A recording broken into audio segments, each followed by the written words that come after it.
남편과 다툼 끝에 홧김에 집을 나온 한 여인이 있었습니다. 오랜 결혼 생활 속에 쌓였던 서운함이 결국 터져버린 것이죠.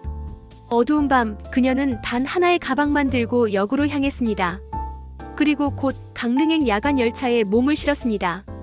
창밖으로는 불빛이 휙휙 스쳐가고 차창에 비친 얼굴은 외롭고 지쳐 있었습니다. 내가 어디로 가는 걸까? 답없는 질문이 마음속을 떠다녔습니다. 하지만 그곳에서 운명처럼 한 낯선 남자를 마주하게 됩니다. 그리고 그 남자는 손을 넣은 채 말했습니다. 싫다면 말해요. 멈출 테니까. 처음엔 불안과 두려움뿐이었지만 그 만남은 곧 그녀의 인생을 완전히 바꾸는 계기가 되고 말죠. 본격적인 이야기를 시작하기 전 구독과 좋아요 부탁드립니다. 강릉행 야간 열차. 서울을 벗어나자 창밖은 어둠으로 가득했고 가끔씩 스쳐가는 희미한 가로등 불빛만이 차창을 스치고 지나갔다.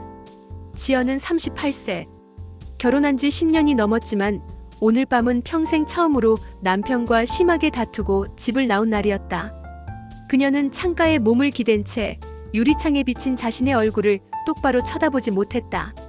지친 눈, 풀린 머리칼, 그리고 알 수 없는 허무함. 눈동자는 흔들리고 심장은 여전히 쿵쾅거렸다. 내가 지금 무슨 짓을 하는 거지? 그냥 집에 돌아가야 할까? 속으로 몇 번이고 중얼거렸지만 발걸음은 이미 멀리 와 있었다. 기차는 규칙적인 소리를 내며 밤의 심장을 두드렸다. 덜컹 덜컹. 그 소리가 마치 그녀의 불안과 고독을 더 크게 울려주는 것 같았다. 자리에 앉아 손을 모아 쥐었을 때였다. 옆자리에 앉아있던 낯선 남자가 조심스럽게 말을 걸었다. 혼자 타셨어요? 순간 지연은 온몸이 굳었다.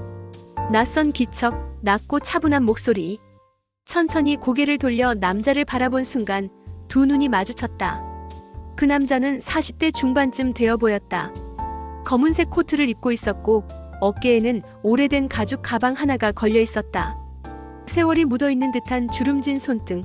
그러나 눈빛은 의외로 맑고 정직해 보였다. 지연은 처음에 경계심이 앞섰다.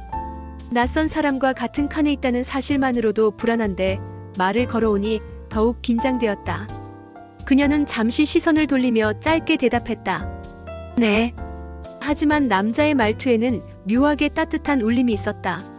억지로 친근하게 다가오는 얄팍한 가벼움이 아니라 마치 오래전부터 알던 사람에게 안부를 묻는 듯한 진심이 묻어났다. 지연은 여전히 마음을 놓지 못했지만 창밖 어둠에 비친 자신의 표정보다 남자의 눈빛이 더 이상하게 편안하게 느껴졌다. 그는 굳이 더 묻지 않았다. 단지 그녀가 불편하지 않도록 일정한 거리를 지키며 앉아 있었다. 열차 안은 고요했다.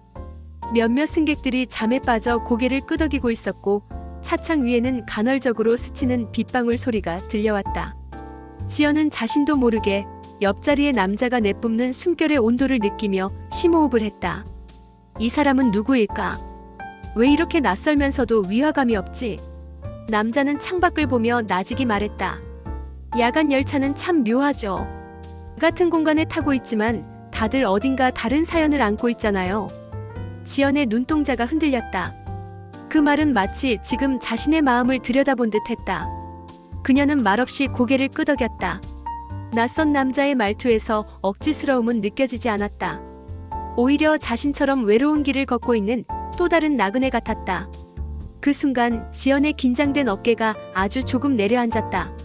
처음엔 불안했지만 남자의 눈빛과 목소리에는 묘한 진심이 묻어 있었다. 그녀는 알 수 없는 안도감을 느꼈다. 야간 열차는 강릉을 향해 달리고 있었다. 객실 안은 희미한 형광등 불빛에 잠겨 있었고 졸고 있는 사람들의 고개가 덜컹거림에 따라 흔들렸다. 지연은 창밖 어둠에 시선을 두고 있었다. 심장은 아직도 남편과의 다툼에서 비롯된 분노와 허무함으로 뛰고 있었다. 그때였다. 뒷좌석 쪽에서 시끄러운 소리가 들려왔다. 거친 웃음소리와 욕설이 섞여 객실의 평온을 깨뜨렸다. 모두가 눈길을 피했지만 긴장감은 분명히 퍼져나갔다. 술에 잔뜩 취한 한 남자가 비틀거리며 통로를 걸어오고 있었다. 손에는 아직도 반쯤 비워진 소주병이 들려 있었고 발걸음은 무겁게 휘청였다. 그는 좌석마다 몸을 기대며 승객들에게 시비를 걸고 지나갔다. 야, 거기 학생. 뭐 그렇게 똑바로 앉아 있어?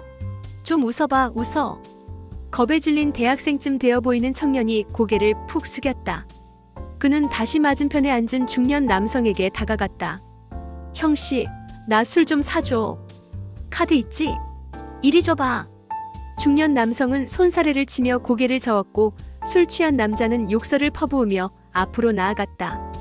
객실의 긴장이 점점 고조되는 가운데 지연의 손끝에도 땀이 맺혔다. 그 술 취한 사내의 눈길이 이쪽을 향하고 있었다.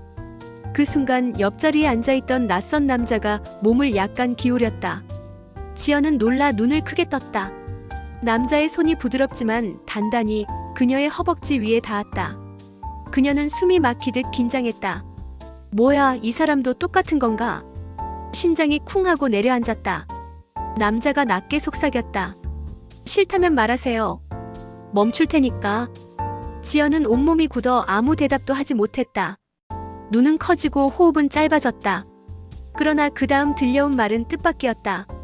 방금 저기 술에 취한 사람이 보이죠? 지금 우리 쪽으로 오고 있습니다. 제가 옆에 있으면 괜찮을 거예요. 순간 지연은 눈길을 옆으로 돌렸다. 정말이었다. 술 취한 남자가 이쪽으로 휘청이며 다가오고 있었던 것이다.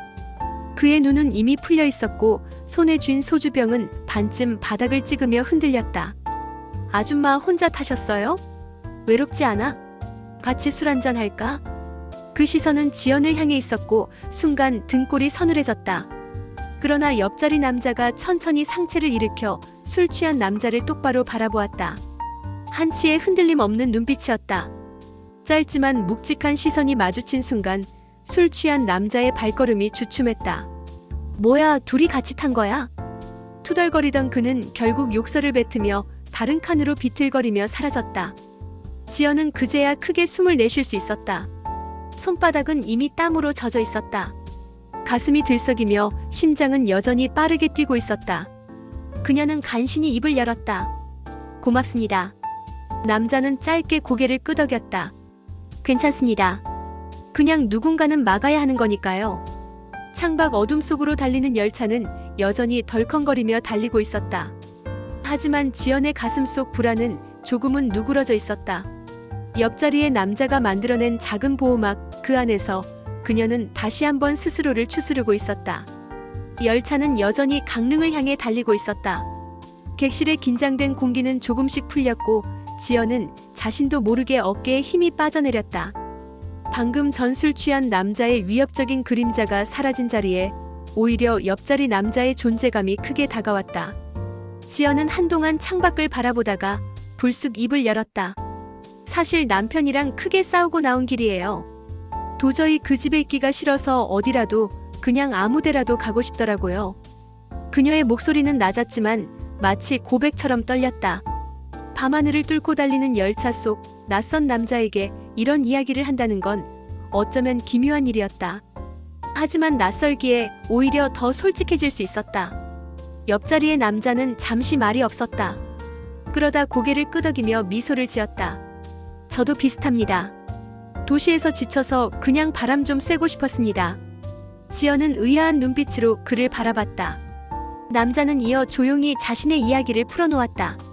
제 이름은 민수입니다. 46이지요. 몇 년 전까지만 해도 나름 사업을 했습니다.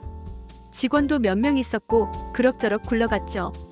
그런데 한 번의 잘못된 선택이 모든 걸 무너뜨렸습니다. 그의 시선은 창밖 어둠으로 향했다. 투자를 잘못하고 빚이 쌓이고 결국 회사 문을 닫았습니다. 아내는 더 이상 제 곁에 남지 않았습니다. 살면서 실패할 수도 있지라는 말은 하지 않더군요. 떠나는 건 순식간이었습니다. 지연은 말없이 그를 바라보았다. 그의 목소리엔 억울함이나 원망보다는 이미 많은 밤을 혼자 견뎌낸 사람의 쓸쓸한 체념이 묻어 있었다. 지연은 작은 숨을 내쉬었다. 저도 비슷해요. 결혼 생활이라는 게 같이 살다 보면 어쩔 수 없이 서로에게 기대하게 되잖아요. 하지만 기대가 커질수록 실망도 커지는 것 같아요. 남편은 늘 내가 왜 이렇게 예민하냐며 웃어넘기지만 제겐 웃을 수 없는 일이 많았거든요. 그녀의 눈가에 빛이 어렸다. 오늘 저녁도 그 사소한 말다툼이었어요. 저는 집안일에 치여 지쳐 있는데 남편은 내가 하는 게 뭐 대단하냐며 한마디 툭 던지더군요. 그 말이 그렇게 크게 꽂힐 줄은 몰랐습니다. 순간 울컥해서 가방 하나 들고 집을 나와버렸습니다. 민수는 고개를 끄덕이며 그녀의 말을 조용히 받아들였다. 그럴 때 있지요. 말은 짧아도 마음에 남는 상처는 길게 가니까요. 열차는 어둠 속 산을 가르고 달리고 있었다. 덜컹거리는 리듬이 두 사람의 대화를 따라 박자를 맞췄다. 지연은 희미하게 웃었다. 낯선 사람에게 이런 얘기를 털어놓다니 참 이상하네요. 민수도 웃으며 대꾸했다. 낯설어서 더 솔직해질 수 있는 거 아닐까요? 어차피 내일이면 다시 각자의 길로 가겠지만 이 순간만큼은 서로의 이야기를 들어줄 수 있으니까요. 지연은 잠시 창밖을 보았다. 검은 바다 같은 어둠 속에 별빛 몇 점이 반짝였다. 맞아요. 어쩌면 그래서 지금 이 대화가 제겐 위로가 되는지도 모르겠어요. 남편에게 말하면 싸움이 되고 친구에게 말하면 동정이 되지만 낯선 사람에겐 그냥 제 마음을 꺼낼 수 있으니까. 민수는 잠시 숨을 골랐다가 조심스럽게 말을 이었다. 저도 사실 강릉에 가서 뭘 하겠다는 뚜렷한 계획은 없습니다. 다만 바다를 보고 싶었습니다. 바다 앞에 서면 내 실패도 내 고독도 조금은 작아 보일 것 같아서요. 그는 잠시 말을 멈추고 웃었다. 사실 강릉 바다를 본 지도 오래됐습니다. 젊었을 땐 아내와 함께 여행도 했었는데 이제는 혼자네요. 지연은 가슴이 뭉클해졌다. 이 사람도 나처럼 상처투성이구나. 서로 다른 길을 걸어왔지만 외로움과 고독이라는 이름 아래선 같은 자리에 서 있다는 걸 깨달았다. 객실은 점점 더 고요해졌다. 덜컹거리는 바퀴 소리만이 두 사람의 대화를 대신하는 듯 귓가를 울렸다. 지연은 창밖 어둠에 비친 민수의 옆 얼굴을 바라보다가 자신도 모르게 고개를 돌렸다. 민수 역시 그녀의 시선을 느낀 듯 조용히 눈을 맞추었다. 그 눈빛 속에는 거짓 없는 진심이 있었다. 아까는 위험한 순간 보호를 위해 손길을 내밀었던 남자. 하지만 지금 이 순간 그들의 눈빛은 또 다른 의미로 이어지고 있었다. 지연의 심장이 빠르게 뛰었다. 누군가에게 이렇게 오롯이 마음을 들키는 순간은 참 오랜만이었다. 민수의 손이 조심스럽게 그녀의 손등 위에 포개졌다. 이번에는 두려움이 아닌 따뜻한 울림이었다. 짧은 침묵, 그리고 아주 조심스러운 미소. 지연은 눈을 감고 민수는 살짝 몸을 기울였다. 말로 하지 않아도 알 수 있는 감정. 그것은 보호에서 시작해 사랑으로 변해가고 있었다. 강릉역을 나서자 바닷바람이 얼굴을 스쳤다. 지연은 무심코 짐을 들다 휘청였고 민수가 단단히 그녀의 팔을 붙잡았다. 짧은 순간 흔들리는 불빛 속에서 두 사람의 눈이 마주쳤다. 낯설지만 따뜻한 빛이 스쳤다. 두 사람은 말없이 택시에 올랐다. 창밖으론 파도 소리가 어둠을 뚫고 울려 퍼졌고 불빛이 드문 거리에는 적막이 흘렀다. 택시 안에서 두 사람은 서로를 바라보지 않았다.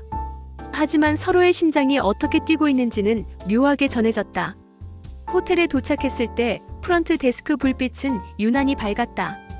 민수가 먼저 카드를 내밀며 방을 잡았다. 지연은 잠시 망설였지만 결국 아무 말 없이 따라갔다. 엘리베이터 안 숫자가 하나씩 올라갈 때마다 두 사람의 호흡은 미묘하게 빨라졌다. 객실 문이 닫히자 바깥 세상의 소음은 사라지고 고요만 남았다. 민수는 조심스레 커튼을 걷어 올렸다. 창밖에는 밤바다가 잔잔히 출렁이며 달빛이 은빛길을 만들고 있었다. 지연은 그 옆에 서서 바다를 바라보다가 고개를 숙였다. 오늘 하루가 마치 꿈 같아요. 민수는 잠시 그녀를 바라보다가 말없이 고개를 끄덕였다. 두 사람은 모래사장에서 걸었던 대화를 이어갔다. 상처, 외로움, 그리고 다시 살아가고 싶은 마음. 말은 길지 않았지만 눈빛이 더 많은 이야기를 대신했다. 민수는 조심스럽게 지연의 손을 잡았다. 아까 기차 안에서 위험을 막기 위해 잡았던 손과는 달랐다. 이번에는 지켜주고 싶은 마음, 그리고 더 깊이 함께하고 싶은 마음이 담겨 있었다. 지연은 그 손길을 놓지 않았다. 눈빛이 가까워지고 숨결이 겹쳐졌다. 긴 침묵 끝에 두 사람은 서로에게 기대며 마음을 확인했다. 그날 밤 객실 불빛은 길게 드리워졌다. 파도 소리가 창을 넘어와 두 사람을 감쌌다. 직접적인 말은 필요 없었다. 그들의 만남은 단순한 우연이 아니었고 이제는 서로의 빈자리를 채우는 인연이 되어가고 있었다. 그날 밤 말로 표현할 수 없는 긴장과 해방이 교차하며 두 사람은 마치 오래 기다려온 봄을 맞이하듯 서로에게 몰입했다. 시간은 파도처럼 흘렀다.